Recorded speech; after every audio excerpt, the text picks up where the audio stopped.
سورة بني إسرائيل مكية. بسم الله الرحمن الرحيم. سبحان الذي أسرى بعبده ليلا من المسجد الحرام إلى المسجد الأقصى الذي باركنا حوله لنريه من آياتنا إنه هو السميع البصير. وآتينا موسى الكتاب وجعلناه هدى لبني إسرائيل ألا تتخذوا من دوني وكيلا ذرية من حملنا مع نوح إنه كان عبدا شكورا. وقضينا إلى بني إسرائيل في الكتاب لتفسدن في الأرض مرتين ولتعلن علوا كبيرا. فإذا جاء وعد أولاهما بعثنا عليكم عبادا لنا أولي بأس شديد فجاسوا خلال الديار وكان وعدا مفعولا. ثم رددنا لكم الكرة عليهم وأمددناكم بأموال وبنين وجعلناكم أكثر نفيرا. إن أحسنتم أحسنتم لأنفسكم وإن أسأتم فلها. فإذا جاء وعد الآخرة ليسوءوا وجوهكم وليدخلوا المسجد كما دخلوه أول مرة وليتبروا ما علوا تتبيرا. عسى ربكم أن يرحمكم وإن عدتم عدنا وجعلنا جهنم للكافرين حصيرا. إن هذا القرآن يهدي للتي هي أقوم ويبشر المؤمنين الذين يعملون الصالحات أن لهم أجرا كبيرا. وأن الذين لا يؤمنون بالآخرة أعتدنا لهم عذابا أليما. ويدعو الإنسان بالشر دعاءه بالخير وكان الإنسان عجولا. وجعلنا الليل والنهار آيتين فمحونا آية الليل وجعلنا آية النهار مبصرة لتبتغوا فضلا من ربكم ولتعلموا عدد السنين والحساب وكل شيء فصلناه تفصيلا. وكل إنسان ألزمناه طائره في عنقه ونخرج له يوم القيامة كتابا يلقاه منشورا. اقرأ كتابك كفى بنفسك اليوم عليك حسيبا. من اهتدى فإنما يهتدي لنفسه ومن ضل فإنما يضل عليها ولا تزر وازرة وزر أخرى وما كنا معذبين حتى نبعث رسولا. وإذا أردنا أن نهلك قرية أمرنا متر فيها ففسقوا فيها فحق عليها القول فدمرناها تدميرا. وكم أهلكنا من القرون من بعد نوح وكفى بربك بذنوب عباده خبيرا بصيرا. من كان يريد العاجلة عجلنا له فيها ما نشاء لمن نريد ثم جعلنا له جهنم يصلاها مذموما مدحورا ومن أراد الآخرة وسعى لها سعيها وهو مؤمن فأولئك كان سعيهم مشكورا كلا نمد هؤلاء وهؤلاء من عطاء ربك وما كان عطاء ربك محظورا انظر كيف فضلنا بعضهم على بعض وللآخرة أكبر درجات وأكبر تفضيلا لا تجعل مع الله إلها آخر فتقعد مذموما مخذولا وقضى ربك ألا تعبدوا إلا إياه وبالوالدين إحسانا إما يبلغن عندك الكبر أحدهما أو كلاهما فلا تقل لهما أف ولا تنهرهما وقل لهما قولا كريما واخفض لهما جناح الذل من الرحمة وقل رب ارحمهما كما ربياني صغيرا ربكم أعلم بما في نفوسكم إن تكونوا صالحين فإنه كان للأوابين غفورا وآت ذا القربى حقه والمسكين وابن السبيل ولا تبذر تبذيرا إن المبذرين كانوا إخوان الشياطين وكان الشيطان لربه كفورا وإما تعرضن عنهم ابتغاء رحمة من ربك ترجوها فقل لهم قولا ميسورا ولا تجعل يدك مغلولة إلى عنقك ولا تبسطها كل البسط فتقعد ملوما محسورا إن ربك يبسط الرزق لمن يشاء ويقدر إنه كان بعباده خبيرا بصيرا ولا تقتلوا أولادكم خشية إملاق نحن نرزقهم وإياكم إن قتلهم كان خطأ كبيرا ولا تقربوا الزنا إنه كان فاحشة وساء سبيلا ولا تقتلوا النفس التي حرم الله إلا بالحق ومن قتل مظلوما فقد جعلنا لوليه سلطانا فلا يسرف في القتل إنه كان منصورا ولا تقربوا مال اليتيم إلا بالتي هي أحسن حتى يبلغ أشده وأوفوا بالعهد إن العهد كان مسؤولا وأوفوا الكيل إذا كلتم وزنوا بالقسطاس المستقيم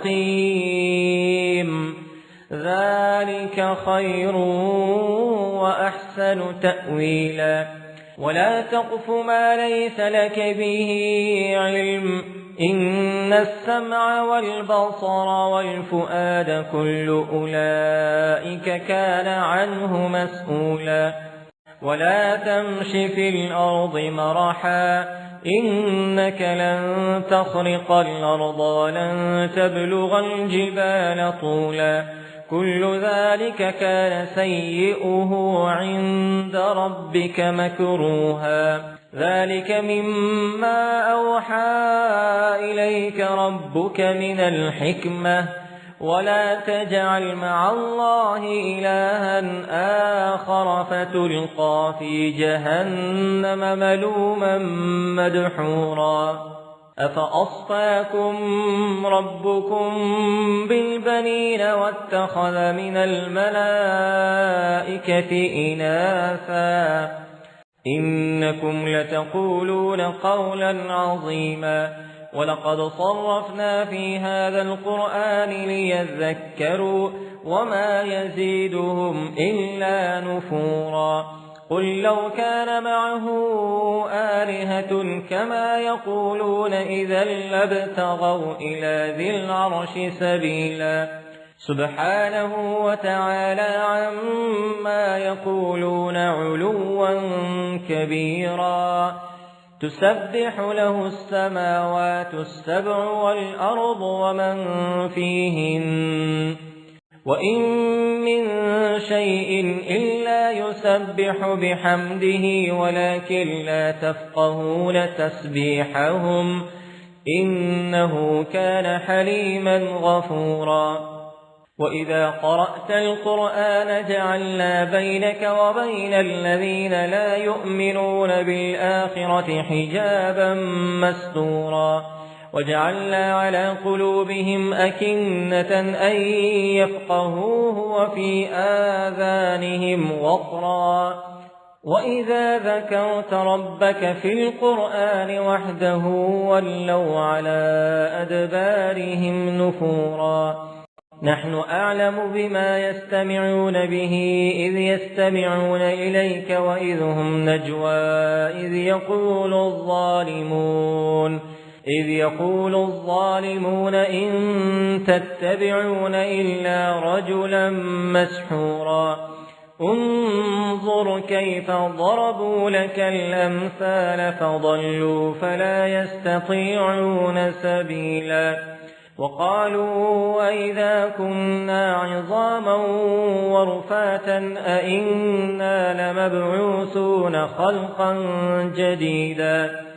قل كونوا حجارة أو حديدا أو خلقا مما يكبر في صدوركم فسيقولون من يعيدنا قل الذي فطركم أول مرة فسينغضون إليك رؤوسهم ويقولون متاه قل عسى أن يكون قريبا يوم يدعوكم فتستجيبون بحمده وتظنون إن لبثتم إلا قليلا وقل لعبادي يقولوا التي هي أحسن إن الشيطان ينزغ بينهم إن الشيطان كان للإنسان عدوا مبينا ربكم أعلم بكم إن يشأ يرحمكم أو إن يشأ يعذبكم وما أرسلناك عليهم وكيلا وربك أعلم بمن في السماوات والأرض ولقد فضلنا بعض النبيين على بعض وآتينا داود زبورا قل ادعوا الذين زعمتم من دونه فلا يملكون كشف الضر عنكم ولا تحويلا أولئك الذين يدعون يبتغون إلى ربهم الوسيلة أيهم أقرب ويرجون رحمته ويخافون عذابه إن عذاب ربك كان محذورا وإن من قرية إلا نحن مهلكوها قبل يوم القيامة أو معذبوها عذابا شديدا كان ذلك في الكتاب مسطورا وما منعنا أن نرسل بالآيات إلا أن كذب بها الأولون وآتينا ثمود الناقة مبصرة فظلموا بها وما نرسل بالآيات إلا تخويفا وإذ قلنا لك إن ربك أحاط بالناس وما جعلنا الرؤيا التي أريناك إلا فتنة للناس والشجرة الملعونة في القرآن ونخوفهم فما يزيدهم إلا طغيانا كبيرا وإذ قلنا للملائكة اسجدوا لآدم فسجدوا إلا إبليس قال أأسجد لمن خلقت طينا قال أرأيتك هذا الذي كرمت علي لئن أخرتني إلى يوم القيامة لأحتنكن ذريته إلا قليلا قال اذهب فمن تبعك منهم فإن جهنم جزاؤكم جزاء موفورا واستفزز من استطعت منهم بصوتك وأجلب عليهم بخيلك ورجلك وشاركهم في الأموال والأولاد وعدهم وما يعدهم الشيطان إلا غرورا إن عبادي ليس لك عليهم سلطان وكفى بربك وكيلا ربكم الذي يزجي لكم الفلك في البحر لتبتغوا من فضله إنه كان بكم رحيما وإذا مسكم الضر في البحر ضل من تدعون إلا إياه فلما نجاكم إلى البر أعرضتم وكان الإنسان كفورا أفأمنتم أن يخسف بكم جانب البر أو يرسل عليكم أفأمنتم أن يخسف بكم جانب البر أو يرسل عليكم حاصبا ثم لا تجدوا لكم وكيلا أم أمنتم أن يعيدكم فيه تارة أخرى فيرسل عليكم قاصفا من الريح فيغرقكم بما كفرتم ثم لا تجدوا لكم علينا به تبيعا ولقد كرمنا بني آدم وحملناهم في البر والبحر ورزقناهم من الطيبات وفضلناهم على كثير ممن خلقنا تفضيلا يوم ندعو كل أناس بإمامهم فمن أوتي كتابه بيمينه فأولئك يقرؤون كتابهم ولا يظلمون فتيلا ومن كان في هذه أعمى فهو في الآخرة أعمى وأضل سبيلا وإن كادوا ليفتنونك عن الذي أوحينا إليك لتفتري علينا غيره وإذا لاتخذوك خليلا ولولا أن ثبتناك لقد كدت تركن إليهم شيئا قليلا إذا لأذقناك ضعف الحياة وضعف الممات ثم لا تجد لك علينا نصيرا وإن كادوا ليستفزونك من الأرض ليخرجوك منها وإذا لا يلبثون خلافك إلا قليلا سنة من قد أرسلنا قبلك من رسلنا ولا تجد لسنتنا تحويلا أقم الصلاة لدلوك الشمس إلى غسق الليل وقرآن الفجر إن قرآن الفجر كان مشهودا ومن الليل فتهجد به نافلة لك عسى أن يبعثك ربك مقاما محمودا وقل رب أدخلني مدخل صدق وأخرجني مخرج صدق واجعل لي من لدنك سلطانا نصيرا وقل جاء الحق وزهق الباطل إن الباطل كان زهوقا وننزل من القرآن ما هو شفاء ورحمة للمؤمنين ولا يزيد الظالمين إلا خسارا وإذا أنعمنا على الإنسان أعرض ونأى بجانبه وإذا مسه الشر كان يئوسا قل كل يعمل على شاكلته فربكم أعلم بمن هو أهدى سبيلا ويسألونك عن الروح قل الروح من أمر ربي وما أوتيتم من العلم إلا قليلا ولئن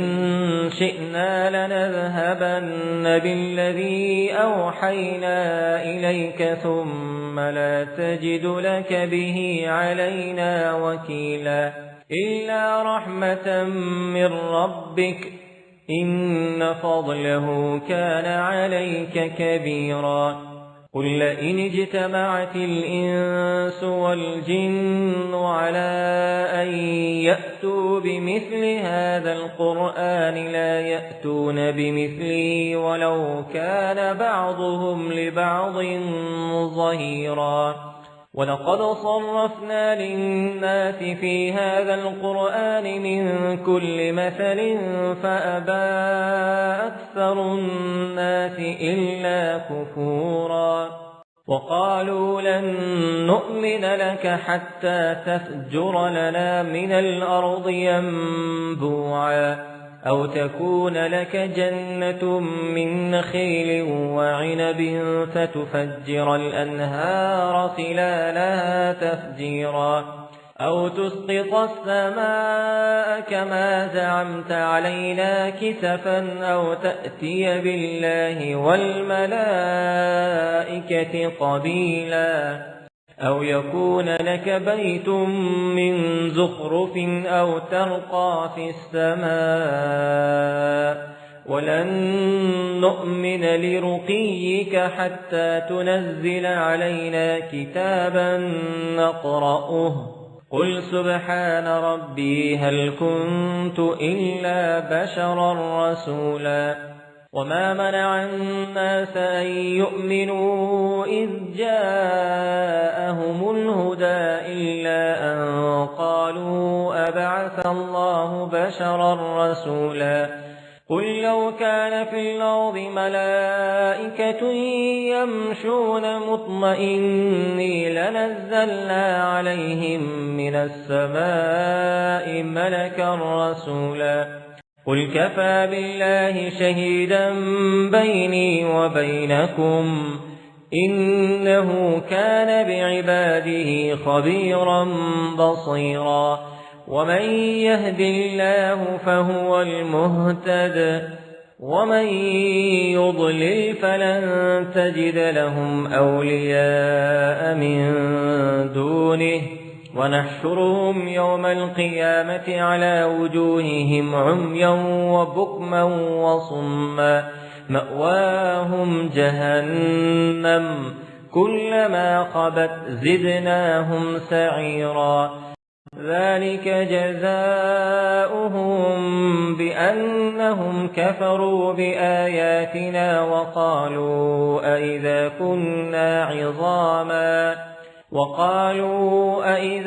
كنا عظاما ورفاتا أئنا لمبعوثون خلقا جديدا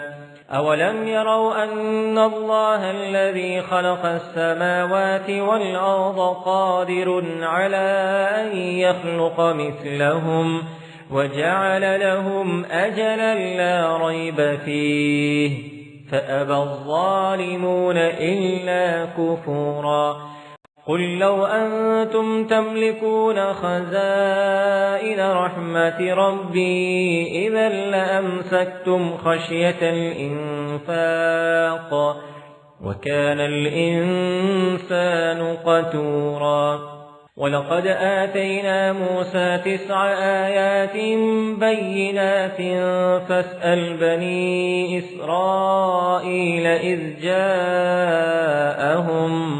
إذ جاءهم فقال له فرعون إني لأظنك يا موسى مسحورا قال لقد علمت ما أنزل هؤلاء